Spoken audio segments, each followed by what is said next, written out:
बेगर आदमी को एक अजीब पत्थर मिला। उसने अपने हाथों से सतह से रेत झाड़ दी। ये सोने की तरह स्पर्श करने के लिए चिकना है। उसने दूर से कार की मरम्मत कर रहे चालक को देखने के लिए मुड़ा। एक पल की हिचकिचाहट के बाद भी उसे बुलाया। जैसा कि कहा जाता है, असली सोना आग से नहीं डरता। फिर दा जूंग ने लाइटर निकाला और उसे जलाया। ये बात बिल्कुल नहीं बदली है। पता चला कि यह वास्तव में सोने का एक टुकड़ा है। सो दोनों ने औजार लिए और फौरन खोद डाले। उनके आश्चर्य के लिए जमीन पर सोना सिर्फ पहाड़ की नोक है। मैं बहुत दिनों से खुदाई कर रहा हूँ, लेकिन मुझे नीचे का पता नहीं चल रहा है। उन्होंने ये देखने के लिए क्रूर बल प्रयोग करने का निर्णय लिया कि क्या वे इसे तोड़ सकते हैं, लेकिन दोनों ने पूरी कोशिश की।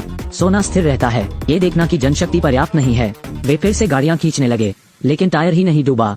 रस्सी टूट गई है। बिना किसी विकल्प के दोनों अथक खुदाई करने लगे। शाम तक सोना अभी भी अथाह है। ऐसा लगता है कि यह सोने का टुकड़ा नहीं है, लेकिन एक सुनहरा पहाड़। इस तरह खोदने का कोई तरीका नहीं है।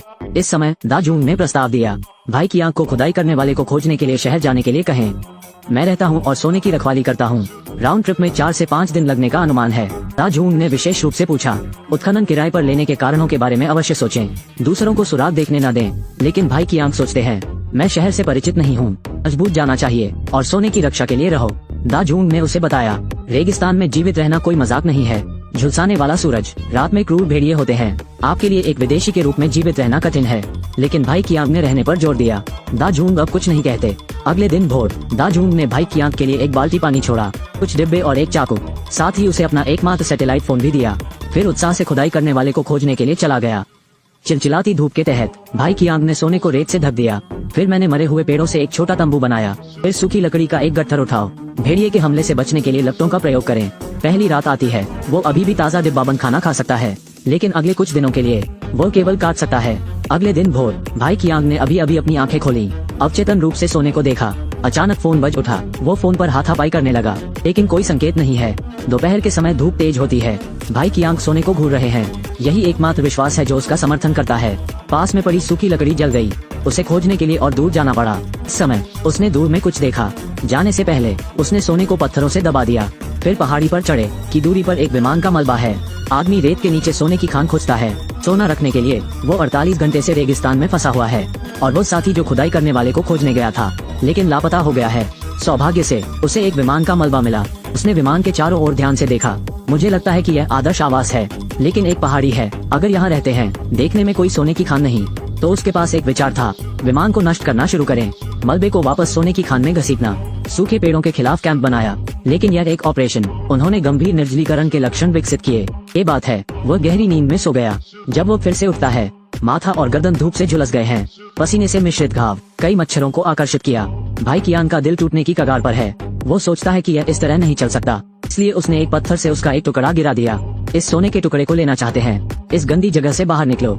लेकिन इस समय फोन अचानक बजा। क्या आपने पहले कभी आकाश में पाई का अनुभव किया है? नहीं, इसे खोने का जोखिम उठाना चाहते हैं? ऐसा न करें, सोने की रक्षा करो। मैं यथाशीघ्र वहां पहुंचूंगा, हमें और सोना मिलेगा। भाई की आंख, पानी की भारी कमी के कारण दिन के दौरान सूखी लकड़ी एकत्र नहीं की जाती है। बची हुई जलाओ लकड़ी जल्दी बुझ गई। वो सिर्फ टॉर्च से भेड़ियों को भगा सकता है। ये तीसरे दिन तक चला। थके होने के कारण उसे अब मच्छरों के काटने की परवाह नहीं है। पूरा चेहरा पहचान से परे है, लेकिन सोने की खान के लिए उसे इंतजार करना होगा। इस समय कुछ ही दूरी पर उसकी नजर एक जहरीले सांप पर पड़ी। आपके दरवाजे पर डिलीवर किए गए गेम का सामना करना। उसने चाकू उठाया और उस पर कूद पड़ा। मैंने कभी नहीं सोचा था कि सांप ने उसे नहीं पकड़ा। पीछे का पानी भी पलट गया। कैन में बचा हुआ सूप अपने मुंह में डालें। अंतिम विनम्रता का स्वाद लेना। चौथा दिन भाई की आंख आपूर्ति खोजने के लिए फिर से विमान के मलबे के पास आए, लेकिन उसने पाया कि एक आकृति उसकी ओर बहुत दूर नहीं चल रही है। वो जल्दी से केबिन में छिप गया। सोना बैग में छिपा दिया, लेकिन इसकी खोज एक महिला ने की। उससे पूछो कि वो यहाँ क्यों छिपा है। भाई की आंख चुप है। मुझे उम्मीद है कि वो जल्दी चली जाएगी। इस समय महिला उठी और इधर उधर देखने लगी। टेंट की ओर घसीटने के निशान का पालन करें। भाई की आंख एक पल के लिए घबरा गए। महिला को रोकने के लिए जल्दी से पकड़ें, पर अब बहुत देर हो गई है। महिलाएं अभी भी सोने की खान की खोज करती हैं। हताशा में कियान भाई को खाता है और महिला को गोली मार देता है। उसके ठीक होने का इंतजार करें। महिला सांस नहीं ले रही थी। वो घबरा गया और जमीन पर गिर पड़ा। सोने के लिए वो हत्यारा निकला। मरुस्थल में शव को घसीटता हुआ आदमी। फिर शव को घसीटकर गड्ढे में दबा दिया गया। फिर महिला का सामान ले गए। पीने का पानी घूंट, सांप का मांस खाना, लेकिन लंबा नहीं। शव को जंगली भेड़िए घसीटकर बाहर ले गए। विनाश के लिए उसे शव को आग लगानी पड़ी। 5वीं सुबह उनके पार्टनर का फोन आया। भाई की आंख फूट फूट कर रोने लगे। मैं दा जूंग से जल्दी वापस आने की विनती करता हूँ, लेकिन दा जूंग ने कहा अभी भी कुछ दिन और इंतजार करने की जरूरत है। भाई की आंख का दिल टूट गया है, लेकिन जीवित रहने के लिए चिलचिलाती धूप में वो केवल सूखी जलाओ लकड़ी ही इकट्ठा कर सकता है। लेकिन जब उसने ऊपर देखा, रेगिस्तान में उड़ता हुआ रेत का तूफान मिला। वो जल्दी से तंबू में छिप गया। विनम्र तंबू, तेज हवा का विरोध करना कठिन है। जब वो फिर से उठता है, उसके पेट में एक टहनी फंसी हुई है। पीली रेत ने सब कुछ दबा दिया। वो अब नहीं जानता कि वो कहाँ है। सभी उपकरण भी खो दिए, लेकिन ये महत्वपूर्ण नहीं है। आईने ये रखता है कि सोने की खान कहाँ है। उसने गंभीर दर्द सहा और चारों ओर देखा।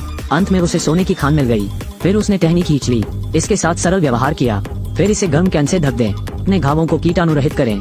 तेज दर्द ने उसे बेहोश कर दिया। धुंध में उसने वास्तव में मृत महिला को देखा था, लेकिन महिला ने उसे चोट नहीं पहुंचाई। इसके बजाय उसे थोड़ा पानी दें। जब वो जागता है, महिला ने अचानक उससे पूछा, क्या आप मेरी बहन से मिले हैं? पता चला कि वो उस महिला की बहन है। भाई कियान केवल जल्दबाजी में इनकार कर सकते हैं। महिला को भगा ले जाना। जब वो फिर से उठता है, चारों ओर आग का गोला मिला है।